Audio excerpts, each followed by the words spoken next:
Hey, how's it going, you guys? So this is a Balisong trainer review and comparison. So here we have two very affordable and semi-good quality Balisong trainers. As you may know, Balisongs are illegal here in Canada. So if for the people that want to learn about the art of flipping and who are really interested in it, much like myself,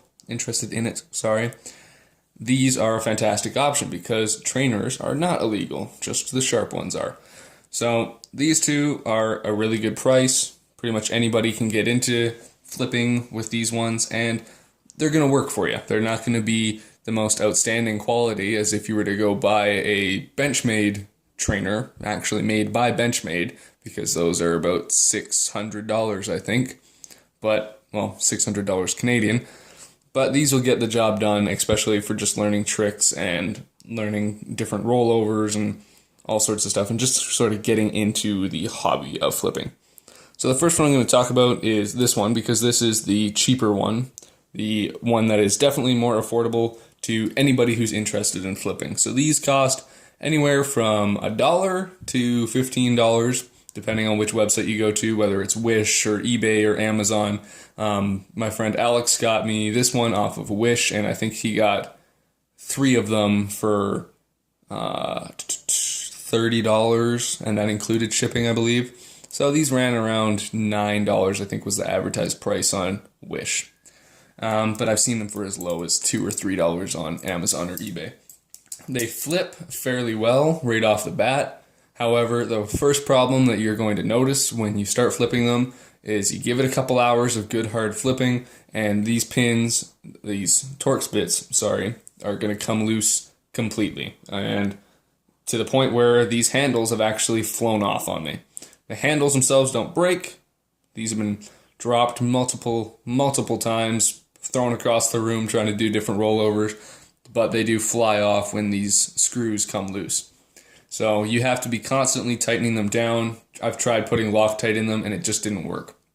The other problem I've had is this latch. There's a very fine line between it's so loose that the screw falls out and it's so tight that it doesn't actually move. And as you can see, it is so tight that it's actually hard to get it to move, just because if you get it to that perfect point where it should be, within a couple flips, it's loosened off and the screw falls out. So that's the only downside to this one, and also that it's super light. It weighs hardly anything. I don't have a scale with me, so I don't know its exact weight, but it is definitely at least half the weight of this one up here, and at least half the weight of a real Balisong. This thing is extremely light. So if you got into flipping this and then you went and picked up a heavier duty one, like I did when I bought this one, you're going to have a whole nother learning curve for the next few hours as you try to figure out what to do with all that weight. So if you're wanting to just start into flipping and you're not sure if it's something that you really would enjoy, this I would definitely recommend. It's fantastic for just starting out, but it's not going to last you too long. I think I only flipped this for a week before it got to the point where I had to permanently carry around a Torx bit because the play in the handles just got to be too much. I just tightened these up before I started making this video, so it doesn't have a ton of play in it, but what you're looking for, the proper amount of play is, right now it's at the about maximum. You want to move them handles in opposite directions, and so I'm moving this handle up, this handle down, and the bottom plate of this handle should line up with the top plate of this handle, like it's doing right now. It's making a perfect line. That is the maximum threshold for handle play that you want, and it should do that for both sides. If it does less, that's perfect. It's fantastic if it has less than that, but that is the absolute maximum that you want. It's not going to harm anything for if it was a real knife. It doesn't make it have any blade play, but it just makes it so that you can actually flip it properly. But any more than that, and it's just too sloppy. And these ones will get to the point where you'll have a good fingers gap between the handles when you move them back and forth. So you're constantly having to tighten them up. I think personally the best part of this Balisong is actually the tang pins. So that's the tang pin there and right there. Now these rest in those tiny indents in the handles, which are called tang cups. And a big problem that a lot of cheap Balisongs and Balisong trainers have is they will pinch because they're just a cheap soft metal. It's not properly tempered, and it doesn't give you enough space between the handles to properly lock the latch. So then it just falls open. And the only way that it would, if these were pinched, which they're not, they're actually really, really good. They've stayed really nicely formed. But if they had been pinched, the only way that this would stay closed is due to the fact that this handle latch is really, really tightly screwed down, so it doesn't actually move freely by itself. This is, as you can see, marked with the Benchmade logo. However, it is not made by Benchmade. This is a counterfeit. Now, had I known it was a counterfeit, I wouldn't have bought it because I don't support buying counterfeit knives and stuff. Clones is a whole different beast. That's just where a company takes the design and puts their own logo and brand name on it. But that's a little bit different. I'm not so stingy about clones. I do have some Zippo clones, and that's perfectly fine, but full-on counterfeits I think is no fair. So this is fantastic for anybody who wants to start getting into the art of flipping and you really don't have any money to spend. Like I said, you can find this for as low as about $2 and free shipping. So it's fantastic. And if you want to just beat them up, buy a bunch of them. Learn a bunch of tricks. As soon as it breaks, throw it out. Don't keep fiddling around trying to make it perfect again. Buy 5 or 6. I mean, it's not going to make a huge difference, and it's just so much fun. So that's this one. That's the cheapest one. This one is much more heavy duty. This is at least twice the weight of the little black one, and it's also way more. These are regular $45 at the place that I bought them. I got it on sale for $25, and I definitely think it's worth it. So I'm not sure where else you can find these. I bought this at a store called Camouflage in Vancouver. It's an army surplus store. I'll check around on eBay and Amazon to see if I can find a link for this exact one. And if I can, I'll put it in the description down below. So check there after the end of this video and see if there's a link there. Now, I absolutely love this. It's great. It's nice and heavy. And as you can see, it's got pins. And the pins are not exposed. There's actually little circular caps. Oh, the camera won't focus again. Maybe if I bring it down a bit lower. So you can see that line right there, that circular line. And you can't even see it on this one. It's so perfectly hidden. But it's got little caps that cover the pivots. They're not actually screws in there. So that makes it, if you have a trainer or a Balisong that has pins, it's going to take a lot less time before it loosens up. It has a lot more durability in the pivots.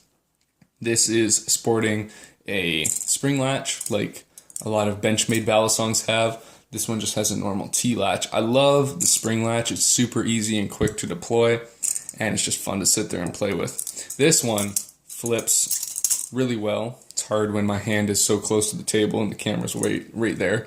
But this one's really fun to flip. The only thing that I don't like about this is the blade shape compared to this one. This blade versus this blade.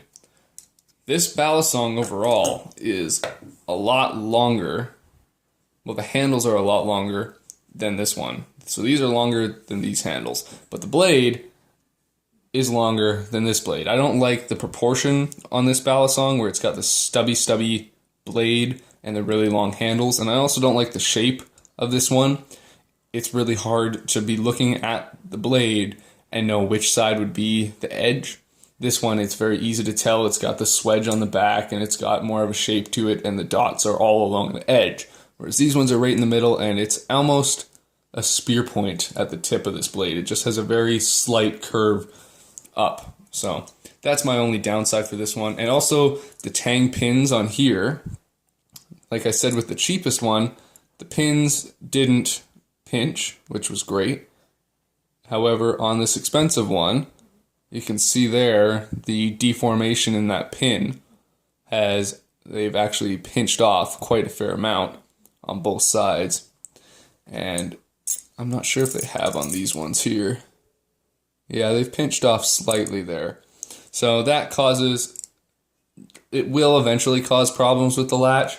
As for right now, it's not enough that it opens when it's not supposed to. I can shake that really hard and it doesn't come out. Same when it's open, it doesn't come out at all. So that's really nice, but I really wish that for the more expensive Balisong that those pins would have lasted a bit longer. But oh well, I'm going to buy a couple more of these next time I'm down there. This one flips extremely well once you get used to the weight of it. And the only problems that I'm having now is I took this to the hydraulic lake camp that we went on, dropped it in the snow, and it's actually got the spacers in there. Oh, yeah, you can see those little, they're copper or brass spacers in there. That's what it rubs against. And I think that they actually rusted because it's got a lot of grittiness to it, so it doesn't flip as well as it did before. I might be able to clean that out, I'm not sure. It still flips really well. I'll show you guys at the end of this video flipping with both of these just a little bit. But I'm really impressed with this one. The blade handle, or the, sorry, not the blade play, the handle play is really good on these. It's not even to the middle of that threshold, which is fantastic. When I first bought these, the handles had no play. I could push as hard as I wanted and they would move like that much, which was fantastic, and it still flipped perfectly, which was great. They had, I dropped it, well, more threw it right across the room and it smacked into a wall right on the end of a handle, trying to do a rollover, and the bite handle got a little bit loose. That's why you can see the plug on this one a little bit more. It got super loose, so I took a hammer and tapped down against it to kind of pinch that pin in there a little bit more, which fixed it completely. So there is both of them side by side, and that's pretty much my review. Is they're both extremely good if you are just starting out. They're definitely not super high quality, but for just learning the tricks and just wanting to get into the hobby, if you can't buy a real Balisong, these are fantastic. You can order them online, you can buy them in most Army surplus stores, and they're great. I've had so much fun learning how to use them, learning different tricks, and with almost zero downsides other than having to tighten this one up every once in a while. So it's fantastic for learning, and it's way cheaper. I mean, if you wanted to get a super high quality one made by Benchmade, you're looking at around $600 Canadian. Like I said, I'm not sure exactly what that is US, but you go on their website, you go to their Balisongs, there's only one. I think it's the 62, I think is what's on their website. And one of the blade style options is trainer. And I thought it would change the price of the Balisong, but no, it stays the exact same price as if you bought the real thing. And also, it's not silver or black to match. It is a violently red blade, which is kind of ugly looking in my opinion. So definitely don't go out and buy the super high quality ones made by Benchmade or any other kind of Balisong companies. Baron's Sons Cutlery makes one that's $70, I think. It's supposed to be super high quality. I would like to eventually get one, but $70 for a trainer when these two both work perfectly fine, and I can go pick up another one of these for 25 bucks. There's not really much point in that. So, and normally I'm not a huge fan of skeleton stuff, skeleton knives or skull knives, but I don't know. I don't actually mind it on this Balisong. So yeah, that's my little review / comparison on these. I'll leave a link to both of these either on Amazon or eBay. Definitely this one for sure. If I can find one for this, I will. But if not, I don't know where you'll be able to find one. So thank you guys for watching. I hope you enjoyed the video. And if you do have Balisongs where you live, or if you have either of these trainers, leave a comment down below. Let me know what you think of them. Or if you have a different brand trainer, let me know what you think of it, and leave a link down below so I can go check them out, because I'm definitely really loving these and would like to get to do them more. So thanks again so much. Like the video, comment down below. Don't forget to subscribe, and remember, stay sharp.